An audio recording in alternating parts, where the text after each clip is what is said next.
This podcast is for entertainment purposes only and does not constitute professional advice. The views, thoughts, and opinions expressed are the speaker's own and do not represent the views, thoughts, and opinions of their affiliated organizations.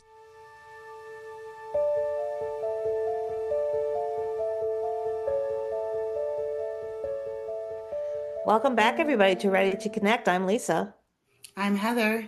And I'm Ryan. and we're so excited to continue our Haunted America series today into the Midwestern states, and the bonus state of Tennessee, because Heather is back from her trip from Tennessee and she can report a little bit about what she found down there with some of her free time that she was able to get. But before we begin, love to know what you guys have been up to. Ryan, you want to share a little bit about anything that's been interesting for you of late? Sure, yeah. I thought the weekend was gonna be kind of quiet with some cleaning, but then I had an unexpected visitor at my back door. So, basically, Bigfoot. Was it Bigfoot? I wish that would have been way more interesting, but yeah, no, it wasn't Bigfoot. But basically, I went grocery shopping, came home, put stuff away. Then I looked back out towards our back door is you can see it from the kitchen area, and I saw a big hawk just right at the bottom of our deck stairs. And at first I was like, wow, what bird is this? Because I haven't seen one up close like that. So then I slowly walked towards the back door with my phone, trying to take a photo. The dog staring at me like, "What are you doing?" So, but I got some good photos. But basically, the long story short, the hawk decided to bring its meal to my back door and ate it there. So, but the funny part of it is that just the other day I was saying out loud, I was like, "Wow, I haven't seen a feather recently," because I usually see feathers as like a sign, and Yeah. they're like, "Oh, I'm on the Yeah. right path." Same thing like when I see a penny or a quarter, and or the number three, and but then yeah, the hawk came and brought all the feathers, so because its meal was another Yeah. bird.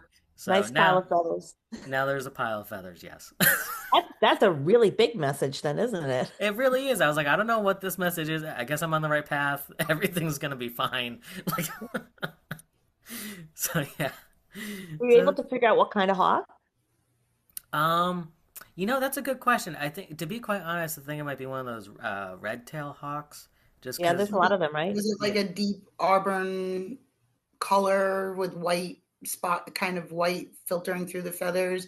The kind of, red-tailed hawks tend to have that ginger color to them. yeah. I think it might have been one of those. So, It's but mating season, so definitely We they're have quite more a few prevalent. red-tailed hawks behind the house, I think, that was yeah. Yeah. But yeah, I mean, to be quite like, I feel bad for the bird that it ate, but also I'm like, well, I'm glad it didn't just like randomly come to my feeder and like take one of the birds from that, because that would have been worse. So, but Definitely. Oh, yeah. but at least got the message of all the feathers, a pile at the bottom of the stairs. So Yeah, yeah. yeah, so yeah, that was quite an adventure. I Yeah. guess so. I guess so, huh? Uh, Wow. what Yeah. about you, Lisa? Actually, it was an interesting weekend. What I thought was just going to be kind of like quiet. Um, but it turned out to be busy, but in a nice way. I mean, I hadn't seen my friend Karen in a while, and we had gotten together Friday, but it turned into sort of an impromptu night away. Oh wow. We ended up going into Amherst up by Northampton, and we ended up just spending the night in an inn there and then coming back. We did a lot of thrifting. We like to thrift when we're together, checking out different stores, around North Haven and things like that. Um, but we came back Saturday early. She had something she had to attend. And then Sunday, I met up with my youngest son who's getting married in September, some wedding things to tend to. And my brother came out with his daughter to give, you know, give to me, drop off to me. So she's staying with me for the week. She wanted to help out babysitting my grandson and stuff like that. She's older, she's 15. Um, but so it was like a lot of things happening all at once that I didn't really initially plan it to be that way. I mean, but it was wonderful. It was actually a wonderful weekend. Yeah. you know, wonderful weekend That's for sure. awesome. What about you, Heather? Your weekend? Had an amazing weekend and 85-degree weather and no snow and all the dogwoods and daffodils and tulips are sprouting down in Clarksville, Tennessee. So it was quite wonderful. And lots of exploring, lots of adventuring. Nice. Yeah. Nice. Okay. Yeah. All And a right. couple ghost stories to give you guys once it's my turn. All right. Well, then let's get right into our Haunted America series, and we're going to start with the great state of Minnesota. Ryan, take it away. Yeah, so I found a couple, well, several locations, three locations to be exact, that are that have some spirits residing in them, um, potentially. So the first one I found is the Palmer House Hotel in Sauk Center, Minnesota. Uh, Sock? I Like think sock? Sauk. How do you pronounce that? Okay. SAU, yeah, sock. Yeah. I thought Sauk. maybe sock, like, on your feet. Like, do they Wearing make socks? socks? No. Yeah. That would be interesting. Sock Center. It sounds like you're gonna go buy some socks at the store. That'd be a great store name. Anyway, so this place it's considered a haunted hotel. It was built in 1901, um, and it sits on the site of an even older hotel that was burned down in 1900. So that was pretty interesting. Um, One of the spirits that is one of the most talked about spirits is a man named Raymond, and he is and so they're saying that this place may have been a brothel, and so Raymond actually ran the brothel out of the hotel in the early 1900s. He was quite controlling. Um, they're saying possibly abusive. Um, and yeah, they're not sure if he harmed anyone, so who knows. But they say if you see a dark male shadow figure appearing in the hallways, guests feeling like the sudden anger or aggression, they're thinking that that's his energy. Um, they often report that I found this interesting that they often report that activity becomes more intense when you're discussing him or the brothel history. Like that's when I guess he Oh, comes in. wow. Yeah. So I Okay. found that fascinating. I don't know. Becomes more intense, like he doesn't want anyone to dirty his reputation, or maybe, Perhaps. or Yeah. he's trying to keep a secret, or yeah, interesting. It wouldn't surprise me. Yeah. That yeah. So that's one spirit there. Another spirit there, her name is Lucy. She's in room number 17. She is believed to have been one of the women who worked under Raymond. Um, Basically, they think that her energy is connected to room number 17. It's actually the most active room in the building as well. But experiences linked to Lucy include you can hear a woman's voice whispering, the smell of perfume appearing suddenly. Guests sometimes feel like someone's sitting on the bed or objects moving on their own.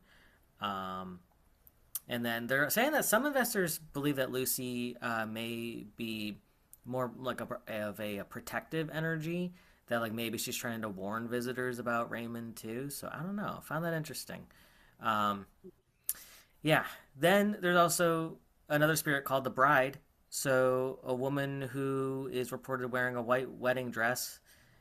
She appears in mirrors or hallways briefly, um, near the staircases. Um, yeah. Would It, she officially then be a lady in white? I suppose. Yeah, white wedding dress. There you go. Yeah, lady in white. Yep. there's there's some spirits of children as well. So you can hear them laughing, running footsteps. You can hear like a ball bouncing down the hallway. What I found most fascinating though, and I was curious if either of you have experienced something like this. So some people have also reported seeing small handprints appearing on mirrors. Have either of you seen something like that? Oh, Heather, Yes, you have? I Okay. have. We were when I was looking for a place to buy a house back in the day, a girlfriend of mine had purchased one of the houses that I actually liked, and quickly realized that maybe this house was haunted, and she was wishing I bought the house instead of her. Um, but we wanted to we did a test because she kept coming to me and saying, "Oh my God, I hear laughter, I hear footsteps, and they're not like big thudding footsteps. They sound very light and airy." And I was like, "All right, well, we can do a test for that." So we went. It was a long hallway in the home, so we put flour down, like baking flour, Ah. down in the hallway. And I Mhm. said, just ask them to come for the highest good. And, let's see if we can capture them. And when she woke up in the morning, I'll try to see if I can contact her. It might not be possible at this point, but we actually took pictures. There was little footsteps of children and handprints in the flour from them Wow. going up and down the hallway. So yeah, that was one method we used. And then of course she did the whole leave the ball in the hallway, which she ended up saying she got up in the middle of the night and took the ball away from them because they were like playing racquetball with it. She was like, I can't handle this. Oh, Wow. Can't handle this. Um, and yeah, so yeah, I have experienced that. It was the coolest thing because like that legitimizes that there was actual, you know, and she was a grown woman who had regular sized feet and whatever, so she couldn't have, there's no way she could have done that, you know what I Mhm. mean? Like there was no way to debunk it. So it really works. If you do that, you can put the flower down, and if they walked through it, and then there was a couple handprints from whatever. So yeah, it was really cool. Wow. Yeah. That's fascinating. Yeah, I'd love very to try cool. that sometime. That's so Yeah, if cool. we know some place is haunted, we can, do a little investigation. And one of the tricks to do is put down flour, and flour is cheap enough where you could put it down and to see if you capture the little footprints going through, or big footprints.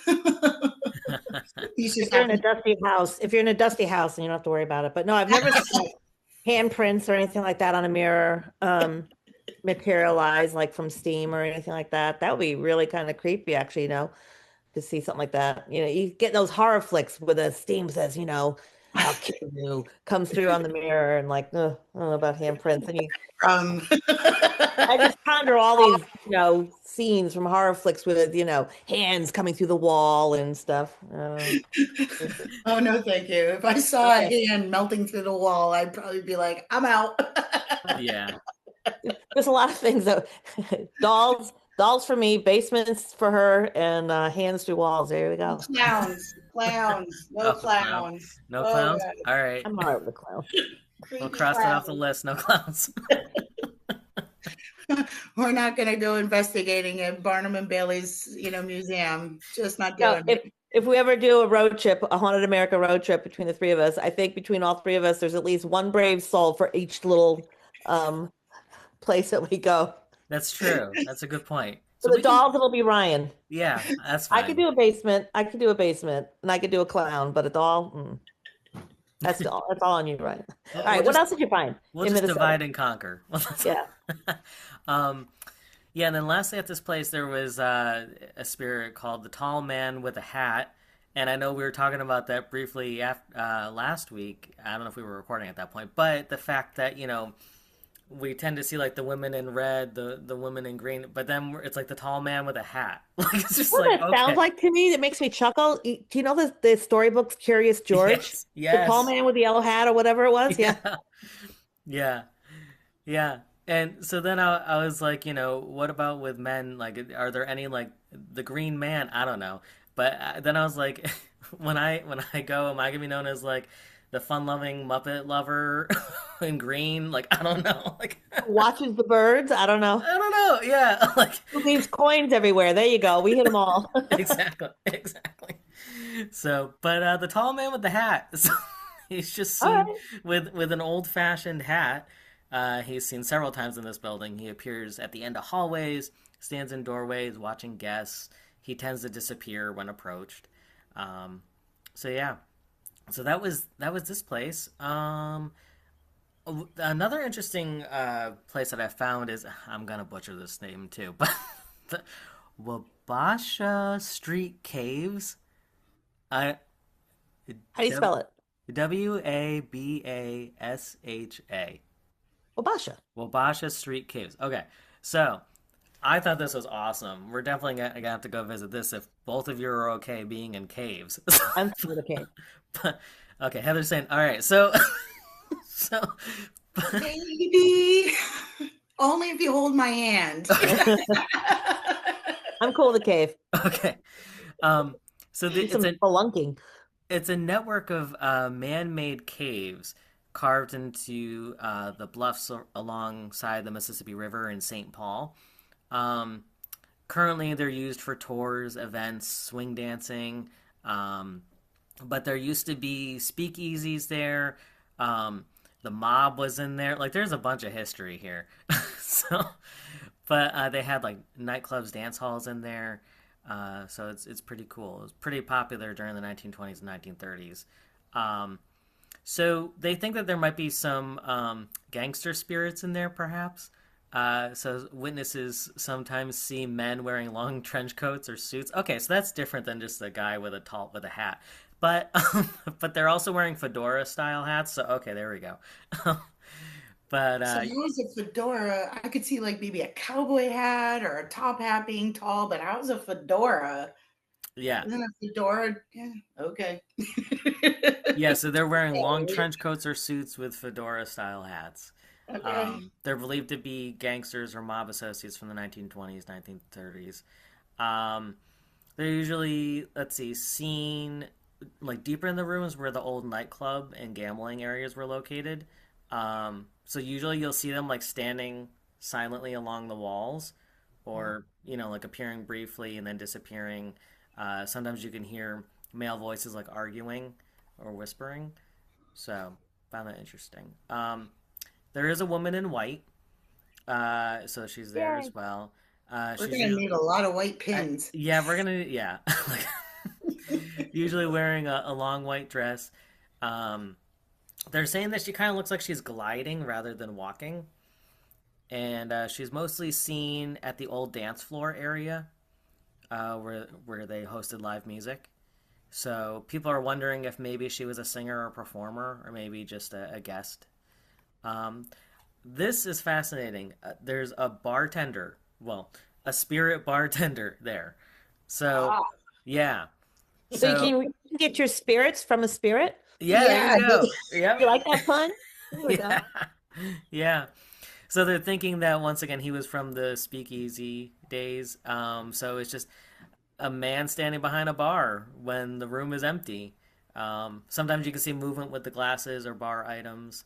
Um, and yeah, then there was also another like a shadow, like a watcher lurking spirit, like back towards the cave tunnels. So just kind of staying away in the distance. So I found that interesting. Oh, so he was introverted. yeah, there you go. Yeah. Um, He was observing for his next kill. That's what Oh, he yeah, was there, doing. there you go. Or maybe he was one of the bodyguards for the mobsters and stuff. Oh, that would make sense. Yeah, that would You make know, sense. someone that had to stay back and watch. Yeah. Yeah, yeah. Um, and then you may find this interesting as well. There are dancers there, like spirit dancers. Oh, So I love that. yeah, so Get up Yeah. and do the can with them. Yeah. so So you sometimes went to Can. I went, are they like Chippendales? What are they doing? Because the way Ryan said, you're going to find this interesting. I'm like, okay. I don't know. I mean, if you walk in somewhere and you see people dancing, but they're spirits, like that's kind of interesting. I don't know. Well, it's funny because, one of the more famous attractions that you can go to in Disney World is a haunted mansion, right? And they Yeah. have a room of the ballroom and you have spectrals that are dancing. Sure. hmm Right. Why not? Very cool. Um, so yeah, and then the last place that I found here is called Mounds Theater, and that's in St. Paul's. And basically, that was an old theater opened up in 1922. I'm noticing a theme here. I think I found them all in the early 1900s this time. But anyway, but basically, they originally hosted silent films, so that's awesome. It closed down in 1967, but then it reopened as now it's like a performance venue. So they have live shows there rather than films. Um, but the spirits there's one called Red. So he's an angry projectionist.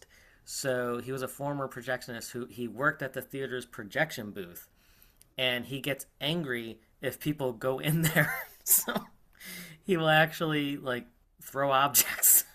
Wow, talk about being possessive. Yeah, yeah, because he Can't thinks. have it. Can't have Yeah, it.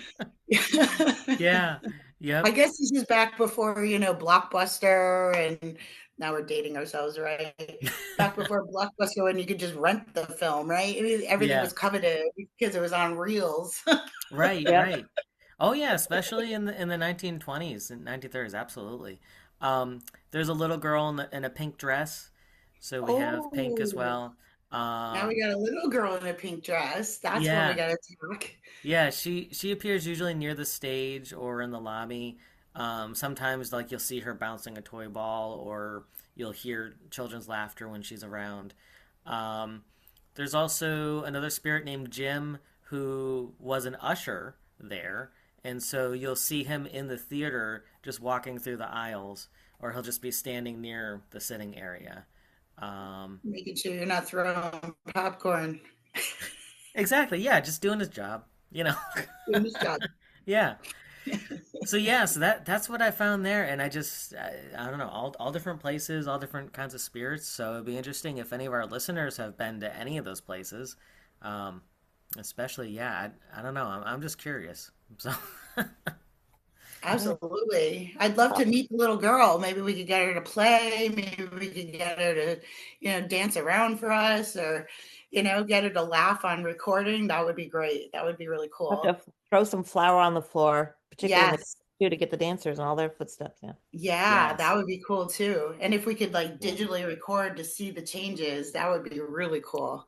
Oh, that's a great idea. Yeah, Like a time lapse, right? sure, You're the media guy, so I'm not really sure how that all works, but I would think it's just a camera and you just record, right? I exactly. wonder if they would give permission for something like that. Mm. I don't know. I don't We'd have know. to As an find out. owner, I'm not sure I'd want you coming in and smattering my floor with flour. Mess. Like you're gonna clean it, right? Oh, the mess. I think back to the days when my kids were little and what they would make messes with. Oh yeah.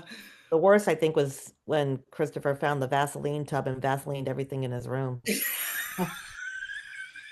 Oh, God, what a mess. Sounds like quite an adventure. Actually, if I think about a lot of the mess, Chris was probably, when he was maybe like 4 or 5, we had little kittens and he wanted to play with them. I said, well, here's the thing of yarn. They like to play with yarn. So why don't you take in the yarn and play? Well, I'm in my bedroom. I come out of my bedroom and he literally took that thing of yarn and he wrapped it all around everything in and out of rooms. And it was like, those laser mazes that you have to step. That's what it was like. The kids were having a ball. How did you do this? Oh my gosh, I'll never forget that. Anyway, yeah. That's Yeah, awesome. I think you're right. Probably people wouldn't want you to, spread flour around. Not without industrial vacuum cleaner, because flour, man, that can stay. Well, what we could offer as a solution is we'll bring a giant tarp and we'll keep all the flour on the tarp, and that way we can just fold the tarp up and sweep up the rest of anything that falls off from them kicking, right? I mean, we Yeah, got, there we we go. got I options. love how we're troubleshooting something before we even have permission to do it. So there you go. I mean, that's a better. I was thinking we could bring a vacuum, but like you're right, we could just have a tarp. Listen, it's expensive to check vacuums. We're not checking no vacuum. No. Unless The new age Ghostbusters. We come with flour and a vacuum and a tarp.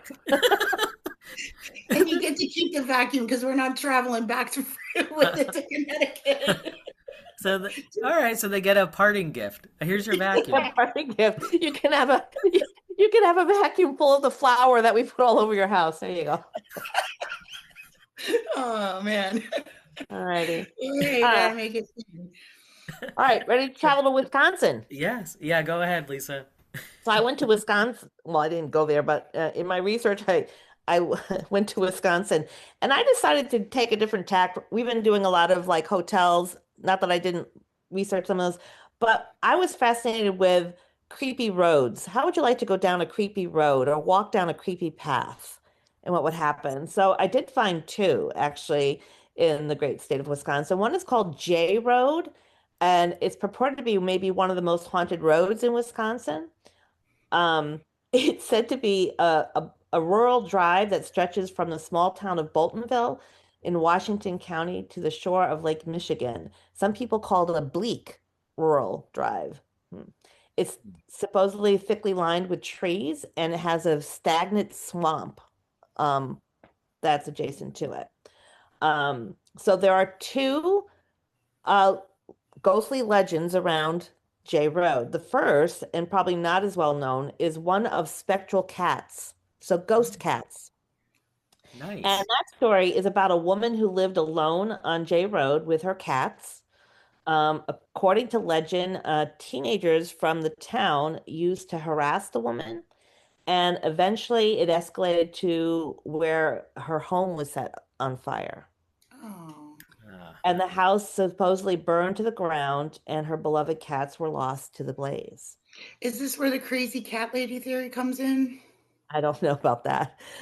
I don't know about that, but so supposedly travelers have reported, travelers that don't know anything about it have reported seeing apparitions of burning cats running alongside of the road. How sad is that? wow. Oh, that's sad. Uh, Now, if you go a little further, you'll find some Boltonville residents that don't seem to recall a house ever actually burning down in that area. However, if you go even further, there's a researcher that uncovered a former resident of J Road who had discovered a burned out foundation of an old house on the property that they had rented. So along with other apparitions, they would often encounter cats in their home that weren't really there. So these people who rented this other house on the property where this burned out house was, they had experienced other apparitions, including cats. So there might be something there, right? yeah. Definitely. Being a cat lover, that would be hard for me to see. I mean, I know I have visitations for my own cats that have crossed over Rainbow Bridge and stuff like that, but burning cats, that'd be hard. And the smell, if you're actually like clear Mm. gustins or yeah, ooh, coming, Yeah. Mm. no So thanks. the more well-known ghost story of J Road is that of the jogger Hmm. on the road.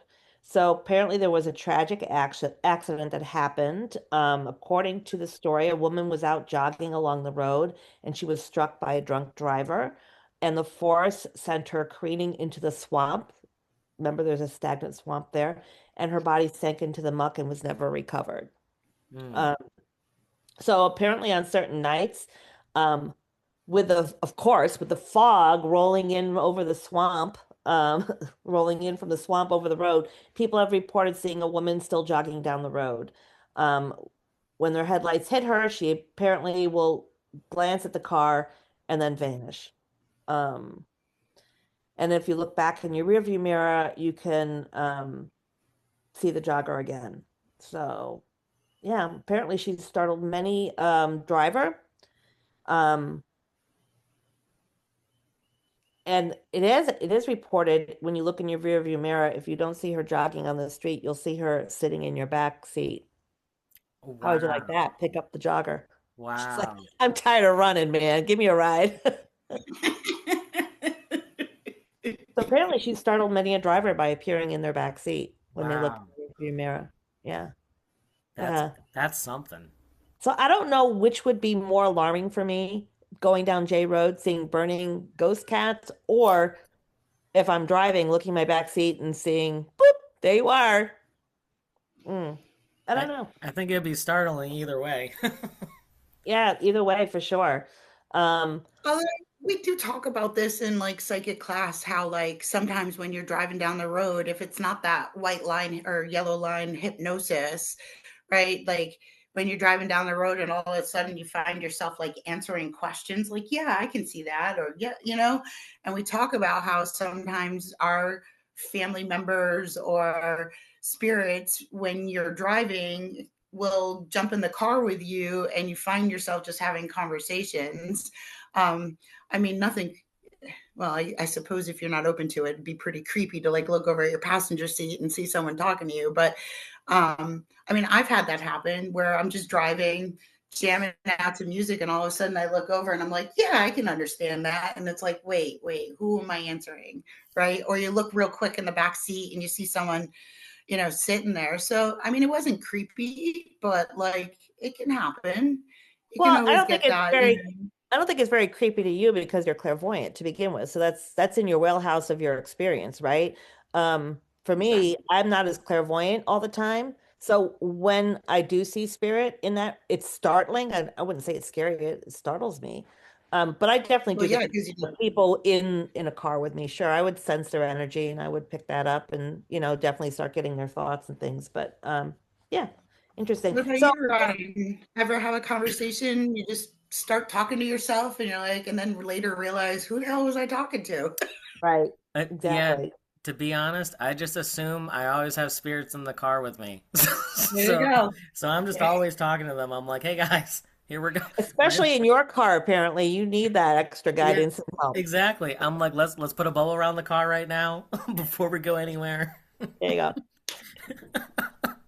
All right, so here's another. Here's another. This is a lane. It's called Boy Scout Lane, and it's a secluded road in Stevens Point. And this one is definitely got some eerie stuff happening. Definitely some urban legend or local lore. Apparently, there was a very tragic event in the 1950s or 60s. Not really clear on the date, but it was in the 50s or 60s, that involved a Boy Scout troop. And there are different versions about what happened to it, but all the versions suggest that they were murdered or disappeared um, in this area, and that's why it's called the Boy Scout um, troop or Boy Scout Lane.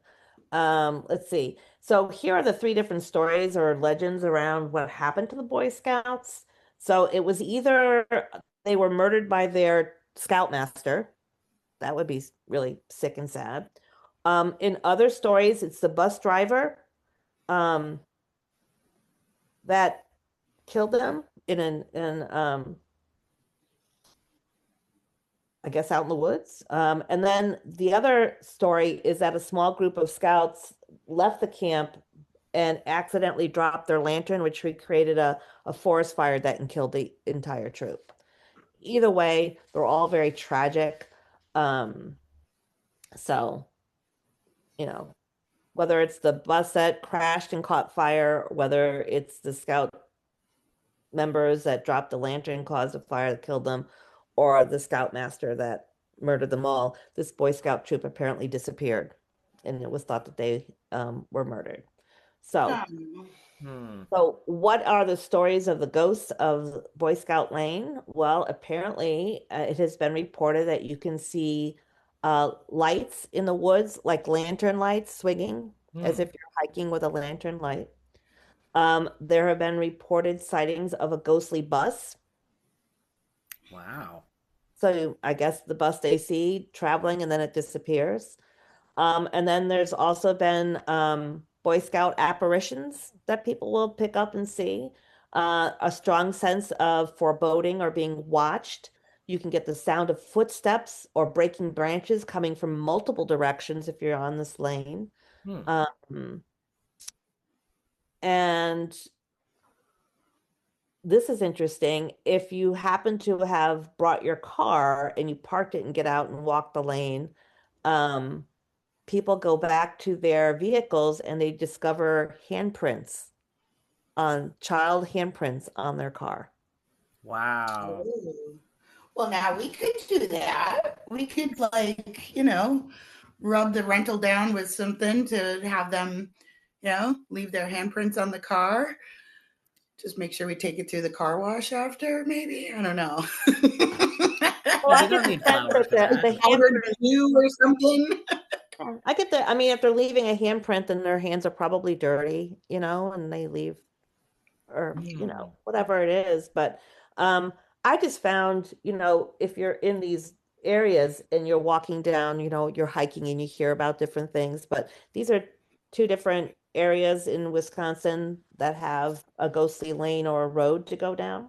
Hmm. So I thought that was kind of interesting. I did go to Milwaukee. How can you go to Wisconsin not hit Milwaukee? And one of the more famous places that are haunted there is the Pfister Hotel, Pfister, Pfister Hotel. It Hmm. was built in 1893 and it was known as the Grand Hotel of the West. It has been, I guess, premier accommodation in downtown Milwaukee ever since it was built. And to this day, it continues to serve guests from all over the world. And it sticks to its tradition of providing very gracious style and impeccable service in case you want to go there. During the period of decline, there was a period of decline in the 50s and 60s again, the 50s and 60s in Wisconsin, problem here. Um, the hotel was purchased by Ben Marcus, who was determined to bring the hotel back to its former glory. And when the hotel went through several years of renovation, and it includes a 23-story guest room tower. So this particular hotel happens to be a hotel that is used by Major League Baseball players. Um, when they're in Milwaukee, I guess, this is where baseball and as well as basketball teams will stay at the Pfister Hotel because it's such a grand hotel. But many of the Major League Baseball players have reported a wide range of paranormal activity when they stay at this hotel. And some of the things that they report are like electrical anomalies, like things, lights flickering or things turning off and on, or objects being moved around or manipulated in some way. And of course, then also apparitions. Um, I'm going to tell you a couple of the ghost stories from a couple of these baseball players, just so you know. Um, and one was from a former Rangers infielder. His name was Michael Young. He has been quoted as saying that he's not someone to spread ghost stories, but if he's telling you about it, then be for sure that this really did happen. According to him, he was in bed trying to sleep after a night game, and he was apparently out. His room was locked, but then he was woken up by footsteps inside the room, a lot of stomping around in the room. And of course, he had already heard about these ghost stories. So his tack was to say, "Hey, make yourself at home. Just don't wake me up." And apparently that worked. Yeah. Um, That's good to know. yeah. Another baseball player, Adrian Beltre. He's a former player for the LA Dodgers. He was interviewed he said actually in an article in Sports Illustrated that when he was at this hotel, he heard knocking in the hallway on his door, but when he went out to investigate, found no one. Later, the air conditioning and the television would switch on and off by themselves in his room. Hmm. Now, I could see maybe an air conditioner if it's controlled by a thermostat, but a TV, I don't know. Um, when he was sleeping, apparently he was also woken up by pounding noises from behind his headboard. Apparently, he was so scared he took his back Now, to bed. no messing around with pounding noises behind the headboard. Come on now. Apparently, he was so scared he took his back to bed for protection. I think that's Oh, just wow. adorable. He reported only sleeping for 2 hours during his 3 night stay. Oh Ooh. boy, he was exhausted. At that point, he was hallucinating. Maybe, Yeah. maybe.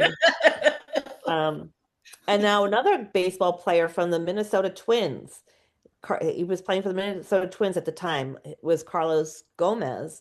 He experienced something on the day before his big game. He heard disembodied voices and then saw his iPad switch on by itself. And then the iPod began vibrating so um, violently or wildly that it almost fell to the floor. He put the iPad back on the table where it started doing the same thing again. So you have to wonder, was the table shaking or was it something shaking the iPad? So yeah, these are some accounts that have been reported by people in Major League Baseball. Found that interesting. Yeah. Um, so there's a lot of many other reports by people, any kind of mischievous activity, including electrical malfunctions. Several guests reported seeing an apparition of an elderly gentleman. Um, and then, of course, and that is thought to be the founder of the hotel, Charles Feister, just walking in the halls. You can go and stay there if you want at the Feister Hotel. As maybe it's something we check out.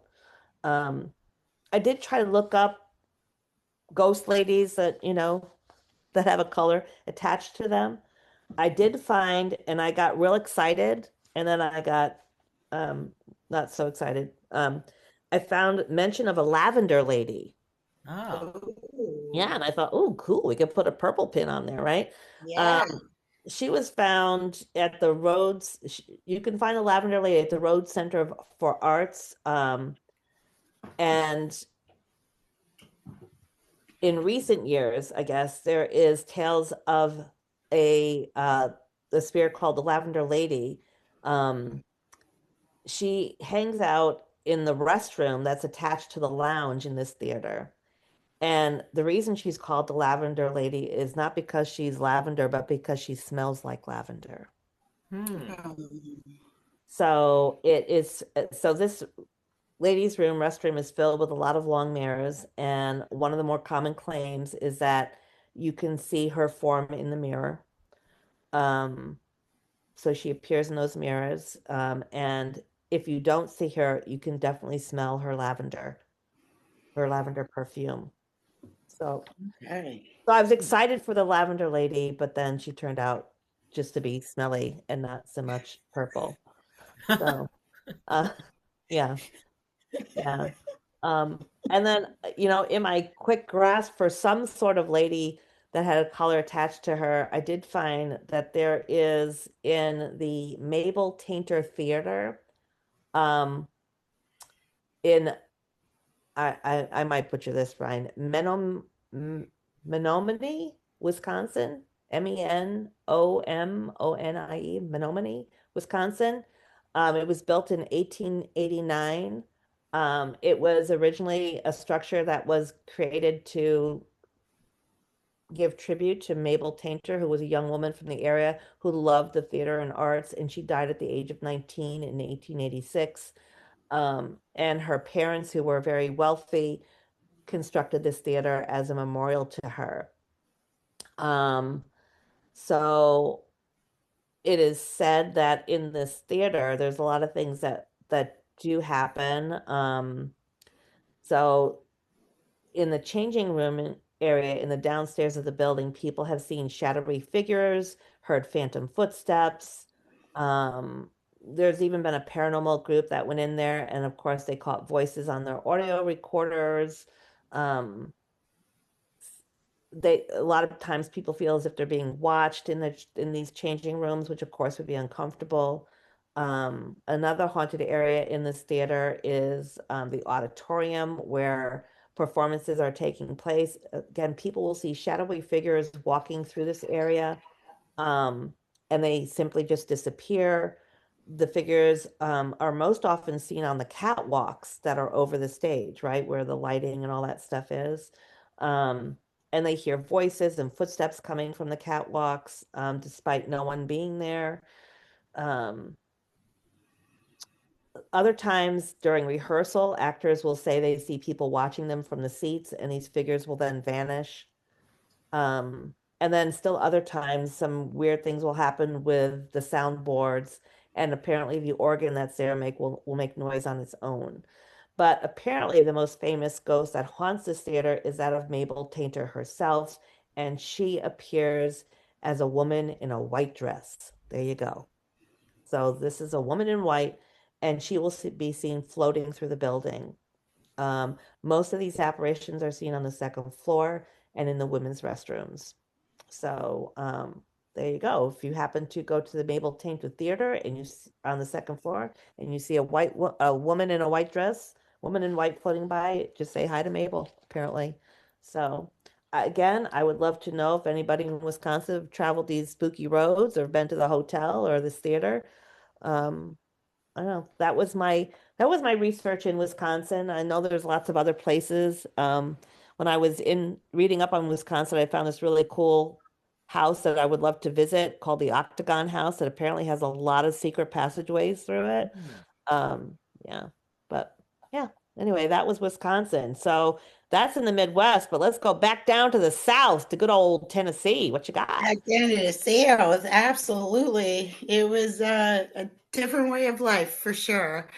Um, different personality compared to the Northeast here, but very, very fascinating. And of course, we didn't know where to put our attention for the day trips that we had planned because there is so much rich history down in Clarksville, Tennessee, just between the wars and the river and all sorts of things. But I focused on one where we went to the Bell Witch Cave, and this is currently closed, so you can't at this time can't go to this Bell Witch Cave, but it drew my attention. It's located in Adams, Tennessee, and so to get there, you go through these rolling, long, beautiful roads, just filled, with green grass right now, especially right now. It was 85 down there.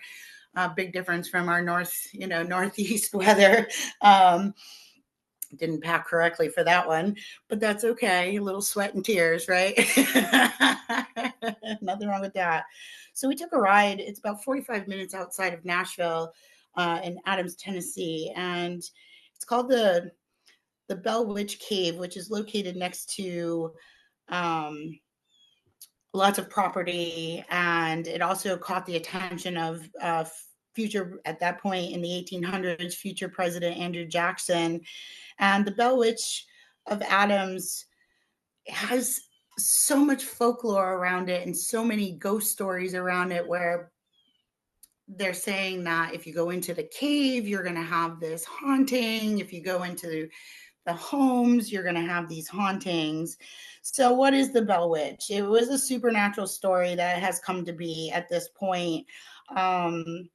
It's claimed that in the Bell Witch Cave, that Kate Batts, owner of the property, would practice her witchcraft in this cave.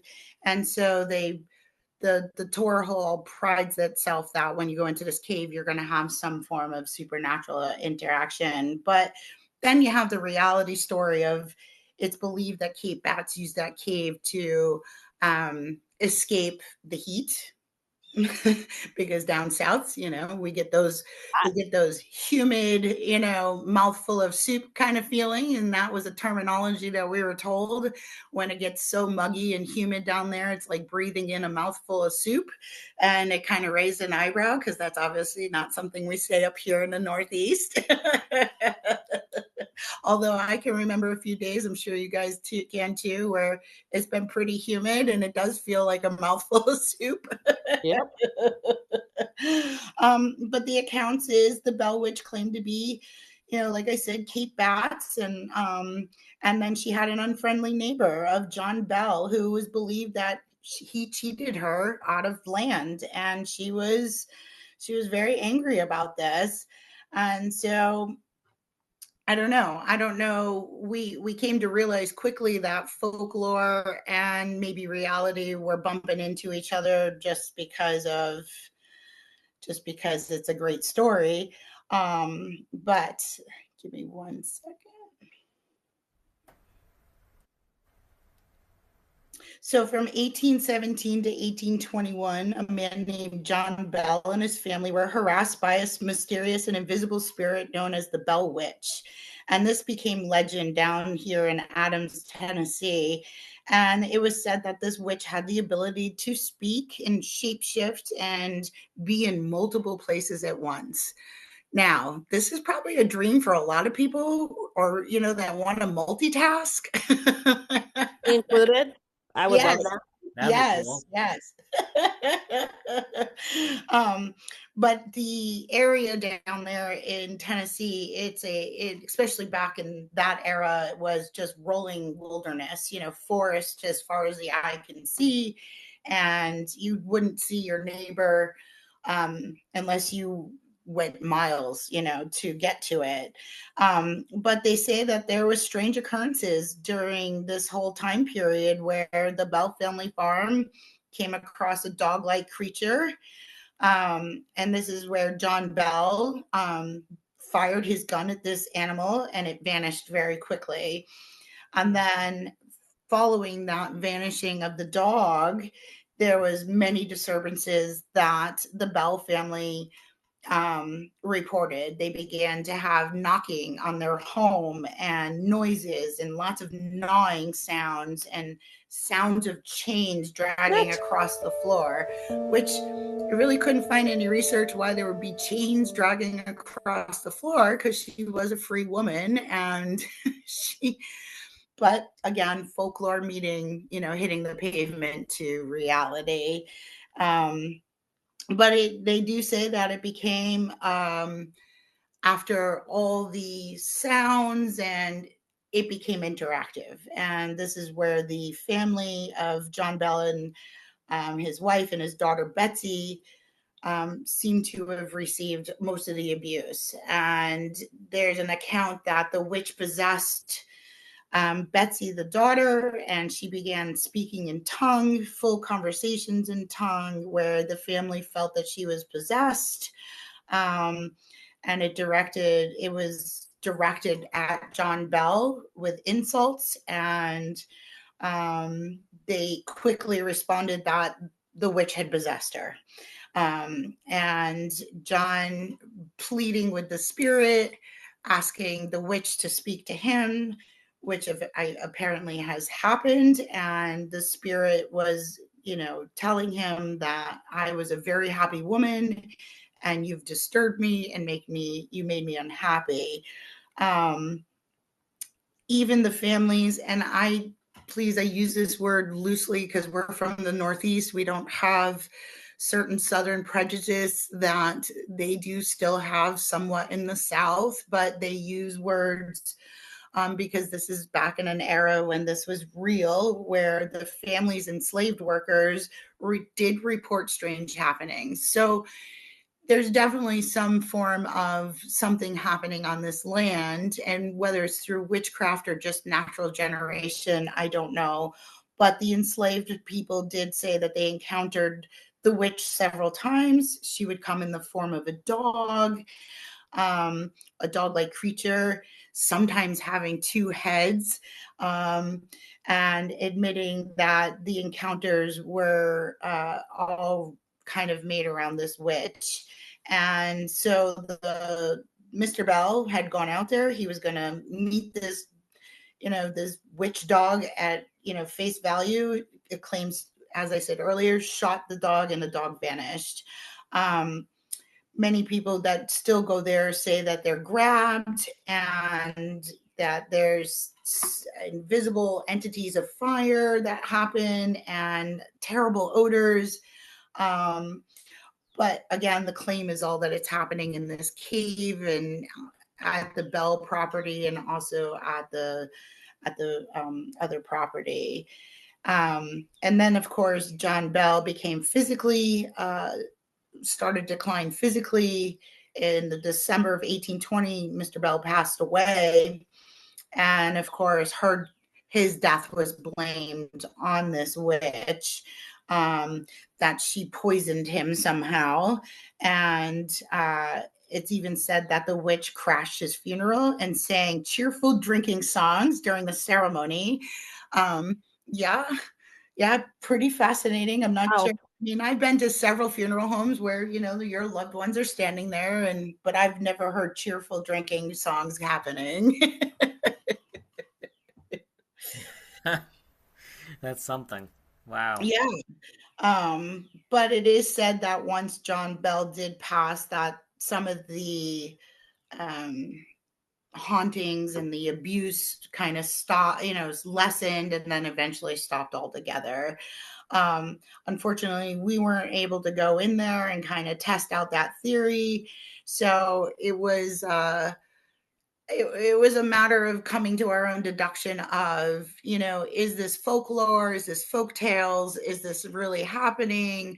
Was the supernatural connected to the land? Because, I mean, Clarksville, most of Tennessee has deep, rich history with the Cherokee Indians. So it could have been the land. But you can go to the Bell Witch hauntings. I would go with a very open mind, because it does seem that some of this folk tale or folklore has been embellished to attract ghost hunters and attract, people who want to have, some form of experience. And it might have been over embellished at this point.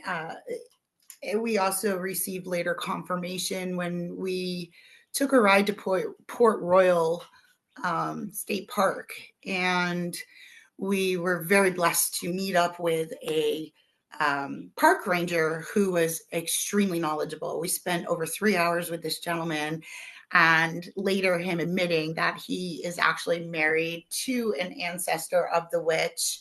And so, of course, there was a whole different version of the caves and the John Bell story that came to light there. So I think some of this has been embellished for, profit, which there's nothing wrong with that. Just do your research. It did appear to be quite fascinating. Unfortunately, like I said, we weren't able to go into the caves. But again, paranormal is paranormal. The legend is a huge old story from an old time, and then also having our, our former president Jackson there was, brings another whole part of that history to everything. So from there, we decided that we were going to take a little ride and go to the Smith, and I might be butchering this because unfortunately I wasn't able to actually talk to anybody, but in Clarksville, Tennessee, there is the Smith Traherne Mansion. And this is a grand mansion that stands on top of the hill overlooking the river. And so the Smith Traherne Mansion stands guard over the Cumberland River. It is a historical river where there is actual documentation of, war traveling back and forth across the river, down the river, which this river actually leads right down to New Orleans. It connects into the Mississippi. And from learning from this wonderful park ranger, he told us all rivers in Tennessee do lead into the Mississippi down into Louisiana. And so as we stood at this beautiful, beautiful mansion, brick with the traditional columns, and on this big hill, just looking as far as the eye can see, this house has legacy. This house it actually looms over the area. It's kind of has its own presence because the rest of the area doesn't have that. Quite fascinating. But Clarksville is a hub for tobacco. And so the gentleman who owned this home made his fortune in tobacco throughout Kentucky and Tennessee. He was known for his dark fire tobacco, was internationally popular because tobacco is an up and coming kind of product that was sought after by many people. Hence we're smoking, right? And this all kind of took place in the 1858 on. But it is sad that this home is, a mansion full of rich history, and it was sold in 1919 to, and renovations had taken place, and this is where everything kind of got stirred up, right? We often hear about stories how when older mansions are starting to be, reconciled or refurbished, that it stirs up, it stirs up the ghosts, right? And they all made it very clear they weren't happy that this was being changed. So, but it is said that you can go in there and that it is an intellectual haunting. The house is very much a Civil War house, and but it was also not only like colonial presentation, it also it was very Italianated. It was very much products brought from Italy over to this countryside, which was not known over there in Tennessee. The house is known for people that hosted German immigrants, and it was also a German immigrant who helped revise some of the fixings of this beautiful mansion. And we were hoping to go in there because the legend is that everyone loves a good ghost story, including me. So we wanted to see if we could have an interaction. And there's lots of talk about how the upstairs room in the mansion were rented out to people that needed a place to stay for maritime, purposes. And lots of other, typical hauntings. And it is said that Lucy Smith passed away in the home in 1909, and that her grief is still hanging there. And so, unfortunately, we weren't able to go in there and elaborate on this. What I did was I did walk around. You can walk around the property. So if you're looking at the bottom of the hill up at this great mansion, to the left is an enormous cemetery. So that's full of lots of lime. And then you have main roads to the right of it. But on the front porch is an old-fashioned rocking chair. And so just me being me, I just kind of took a moment of reverence to kind of revere the house. And as I was taking pictures, I did notice, and please understand, there was not a breeze in the air. It was very still. It was very warm. It moved, didn't it? It moved. Oh, wow. Cool. In acknowledgement. And I was like, whoa, okay. So there is something going on there, right? And unfortunately, as I continued to take pictures, I could see someone, which now I firmly believe it was the daughter, up in the window. But as I pinched all my pictures, I cannot find her silhouette. So she was not captured in my pictures. But I promise you, what I saw spiritually was this beautiful person standing in the window looking back out at me. And that was the extent of my experience there. Just because there was a lot more other things I wanted to get to. Yeah. If you ever go down to Clarksville, I highly recommend, go to Port Royal State Park and engage the park rangers. They have a plethora of information, extraordinary, absolutely extraordinary. So the reason why I went obviously to Port Royal was because this is one of the locations of the Trail of Tears. And the Trail of Tears is obviously initially known for the removal of the Cherokee people, and over 300 years ago at this point. So I just want to talk for a second because I wanted to walk on this trail just because of reverence for the Cherokee people. And so I brought tobacco and I brought some corn and to do an honoring. And as I got on this path, I realized there was no more reverence. There was no more feelings. And I have been to other historical Native sites where you can see, our Native Americans in the woods doing duck and dive for hunting. And sometimes you would get the smells of, the different foods they were cooking. That was no longer present here. It was almost like everything had just been tamped down into the ground, and now it was just a state park. And it kind of made me sad, because this is an important part of our history, whether you're from wherever you're from, to be honest with you.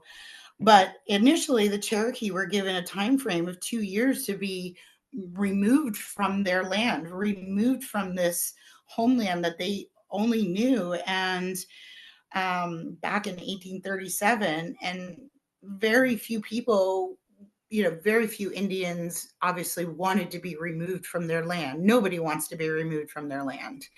Many of them had fled, but it became volatile. And at the end of the 2 years, the removal just became forced because nobody was removing themselves. This was their land. It began in 1838, and it was an involuntary detachment, right? And it is said that over 10,000 Native Americans died in just the first year of this removal, and it just got worse and worse from there. There's documentations from Elijah Hicks, who penned in his own words that here in Port Royal of October 24th, 1838, he was the leader of 11 involuntary detachments of the Cherokee people that came through Port Royal on the journey west. And it was heartbreaking, the tragic of sickness and the removal of these people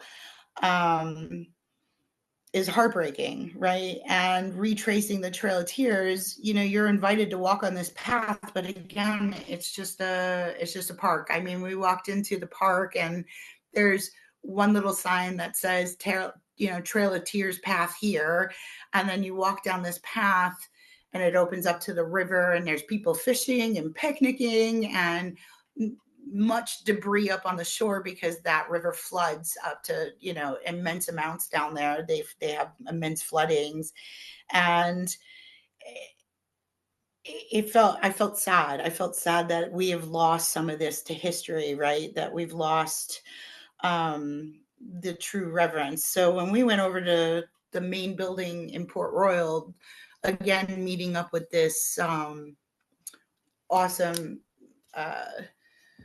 state park ranger, I asked him, I said, why isn't there more reverence for this? Why isn't this still being told? Why are there no monuments? Why are the Cherokee people that still remain here? And fun fact, 9 out of 10 people in this area of Tennessee can trace their roots back to Cherokee Indian. Wow. That's amazing. Yeah. Yes. So it became quite clear that, the Cherokee people were very influential down there. And he basically said the reason why the reverence is so small is because of prejudice. They're not open like we are. They don't see it liberally like we do up here, and it does go to show you the different energies of, places that you go to where what is acceptable and what is not acceptable. But there is a push, obviously, with our day and age, that there is a push to bring back some heritage there, right? Bring back the reverence for what our the Cherokee Americans, well, they're not Americans, the Cherokee people endured. And, but it's slow going. It's closed-mindedness and not at the top of anybody's list. Let's put it that way. And the gentleman told us about a bike ride that happens every year. It's called the Remembrance of the Removal of the Cherokees. And this is an opportunity for all Cherokee women and young youth, men and women, to train. And they go through vigorous training. And they actually do a bike ride for the whole Trail of Tears. and they learn stories of their heritage, and it's the removal. You can find the group on Facebook. It's Remember the Removal of the Cherokee. And these people get to connect with their stories and with Cherokee elders. And, if anything, if that's some reverence there, which is great to see that the Cherokee people are bringing back their language and they're repopulating and they're reconnecting, and the youth are the only ones that can ride in this so that they can experience what their ancestors experienced, to a certain degree, obviously. Right. But it is a beautiful park. Don't get me wrong. If you're down there, definitely visit it. You can catch later on where I'm going to record some information about Port Royal, because I have 3 hours of wonderful knowledge that I want to impart, which we're not going to impart here. So definitely jump over to Patreon and subscribe so that you can hear about this Port Royal, which has an absolute amazing history, not only with the Cherokee people, but the settlers of Tennessee, Port Royal. But yeah, if anybody else has anything they want to add to this, I'd love to hear from you. This is such a watered down rendition because I could talk all day about this and all the locations I went, but trying to do my best to just hit the facts here. And in closing, on the Trail of Tears, there was no ghosts, there was no cooking, there was no duck and dive hunting, there was no powwow sounds or singing sounds. It has all been pushed down into the earth of 300 years of history, and there was no experience that to be had at that time when I was there. Okay. Wow. Thank you for doing all that. Yeah. Yeah, it was incredible. Yeah.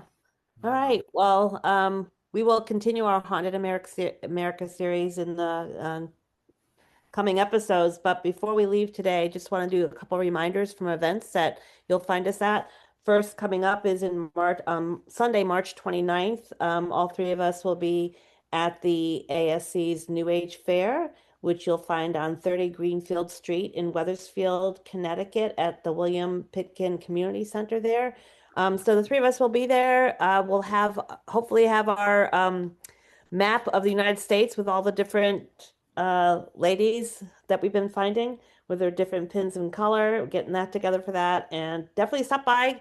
Would love to hear from you. Love to get some of your thoughts and opinions about potential topics possibly for us. And we really just want to see you all and say hello, right? Meet and greet. We love meet and greets. And we got some swag for you. Yeah. We do. We do. Yeah, we have some swag. Yeah, it's all at Ryan's house. And then the second event coming up is on May 4th. May the 4th be with you, May 4th. In the evening, it's a Monday evening here in Coventry at the Millbrook Place, on Main Street there. We will be doing a live taping of our podcast. So we'd love to have you in audience. Definitely come out and support us that way so that you can ask questions. And if you have a story to share, we would love to maybe get your voice on our podcast sharing that story. So definitely register for that. You can register for that on either Serena Grove Wellness website, Serena Grove Center's website in the events, or also at Ars Haven Media. I believe you have a link there too for that.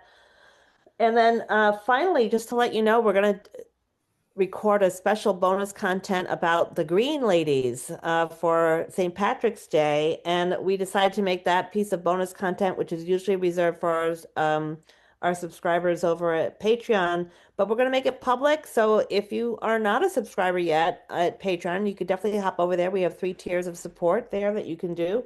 You might want to see if you could listen to what bonus content's like for us. And you can, that one will be made public for everyone to hear. And that will be, I believe, we'll have that posted by Tuesday on St. Patrick's Day itself, right? And that's coming up as well. And I believe that's all I have as far as information for our little group, our little troop here. If anybody wants to sponsor us on a Haunted America road trip, do let us know. Please let us know. Yes. So, in honor of St. Patrick's Day coming up for this week and next week, I decided to look up affirmations that are about having good luck. Are we Ah, ready for okay. one of those? Sure. I thought you were So, gonna say about with the color green, but okay. no. Yeah, no, no. But I like this one for today. And here it is. I am worthy of having everything I desire. And That's I nice. think a lot of people have issues with feeling worthy for things in their life, but you don't. I am worthy for having I am worthy of having everything I desire. It's a great affirmation to say for yourself. Um, and so with that being said, let's look forward to connecting next week. How about that? Thank you for tuning in to Ready to Connect. If you're interested in exclusive behind the scenes content, be sure to like, share, and follow us on social media by searching for Ready to Connect Podcast on Facebook, Instagram, TikTok, and YouTube. And for those looking to further support our podcast, consider subscribing to our Patreon at patreon.com/ready to connect podcast. And until next time, get ready to connect.